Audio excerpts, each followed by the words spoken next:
Today inside the Reese Senior Bowl film room, we're going to analyze inside linebackers, or what we're going to refer to as box linebackers. These are the defenders that play off of the line of scrimmage, behind the defensive line, and then are required to cover ground against both the run and the pass. Now there's three components in addition to speed, toughness, and instincts that these box linebackers must possess. Number one, they need quality bulk in terms of being able to take on the run at the point of attack. Number two, they have to be excellent tacklers and hit with explosion. And then number three, they have to show outstanding instincts in terms of reading their run keys and then having this play speed to go track down the football. Let's go inside the film room and take a look at some examples from last year's college football season. In discussing inside linebackers, or what we're calling box linebackers, one of the most important aspects and the first and foremost in the minds of scouts is the prospect's bulk in terms of his size to confront these 310-pound offensive guards and these 260 or 270-pound fullbacks. In this example, this is from last year's Alabama-LSU game. This is Nico Johnson, who ended up being a fourth-round pick for the Chiefs. He's about 250 pounds here. He's going to be taking on the lead block of J.C. Copeland, who's currently a senior this year for the Tigers. At the line of scrimmage, he's going to separate off the block and then tackle the ball carrier, which here is Jeremy Hill.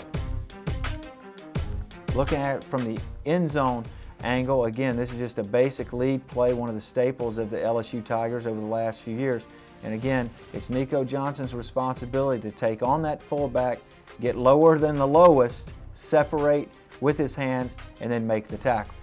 And again, to emphasize the bulk, not necessarily the height, but the bulk, because there have been some tremendous inside linebackers in the NFL over the years that were right at 6 foot tall or even less than that. London Fletcher comes to mind, Ray Lewis comes to mind. But here's Nico Johnson at 250 or so pounds, and again, this is a critical play in the game from last year, 3rd and 2. He's going to take on the fullback and then make the stop behind the line of scrimmage. One of the real qualities needed to play successfully on the inside. So after it's determined that a player has enough bulk to play on the inside as a box linebacker, the next attribute to take a look at is his tackling ability and explosiveness. And this is the Washington at Oregon game in Eugene from a year ago. And we're focused on Kiko Alonso, who ended up being a 2nd-round pick for the Buffalo Bills. And here you're going to see him read the play, race to the outside, and hit with some real explosiveness and finish off the Washington runner. Again, we're referring to these players as box linebackers, meaning that they're lining up between the two tight ends inside the box, and they're off of the line of scrimmage.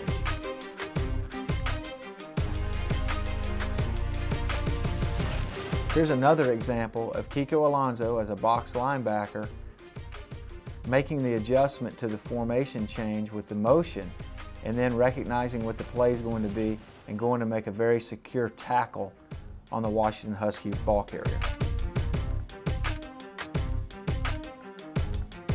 In his tapes, he showed enough bulk to play on the inside. Now he's showing the tackling and explosive ability to be productive in that area as well.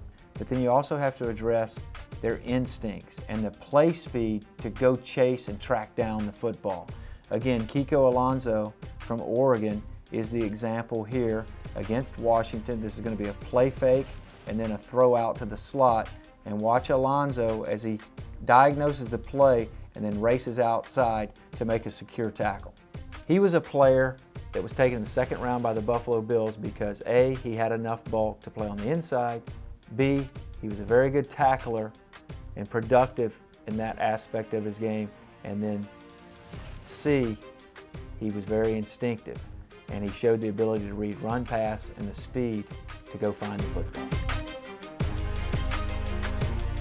Within that third category is the ability to play pass defense, and when you can find an inside linebacker that can play on 3rd down in coverage, then now his value is going to go up in the draft. And here's a picture of C.J. Mosley from Alabama in last year's LSU game in coverage when the tight end releases up the field and turns out.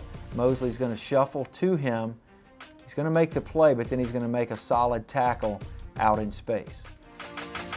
Again, Mosley lined up as a box linebacker off the line of scrimmage. His responsibility to pick up the second receiver, which it ultimately ends up being 1-2 here because of the release of the back, up the field. He shuffles out to him and then makes the lasso tackle to bring the LSU tight end to the ground. The final footnote that I would add to any evaluation of a box linebacker is what is his value going to be on special teams. So every NFL scout really is out there trying to assess the player's ability on first, second, third, and fourth down, because inside linebackers typically are part of your core group on special teams.